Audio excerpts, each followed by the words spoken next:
There's a video on TikTok making the rounds of a man who tragically has apparently lost his wife. He's on a plane, he's a widow, and he's just telling the couple in front of him who are having some nonsense argument, just, things that life's too short and that you should appreciate the people around you. Some people have jumped up and said, well, this is a skit, it's acting. Maybe it is, maybe it isn't, but I think that the message there is super clear.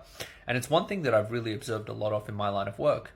As a lawyer, I'm usually with people at a very bad point in their life. Like they're going through a terrible divorce, they're lost a loved one and they're going through the probate or estate process, they're going through the criminal justice process. It sucks, it's hard.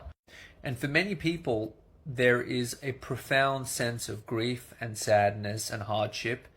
And what I've observed is people who have somebody to lean into or who take the opportunity to really think holistically about what's happening to them tend to just deal with things so much better. I remember a case where a guy was really not in a good place. He was drinking far too much. He was pushing the people away from him. And he was in some legal trouble. And I said, who can you call? He goes, oh, everyone hates me, this and that. And he was so down on himself. I said, please, let's see if we can reach out to your family because I think you need their support right now. And he was truly blown away because in his mind he thought nobody would come and support him, but they did. They did. They showed up for him, and some months later he called me and he said it seemed like the worst thing at the time, but now I realize getting arrested was the best thing that's ever happened to me because it's brought me back close to my family.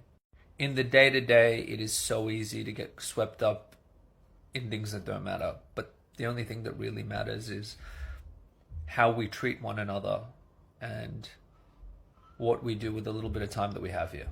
So ultimately, I don't care if that skit was fake or not. It reminded me of something important and I'm grateful for it. Follow me for more legal TikTok.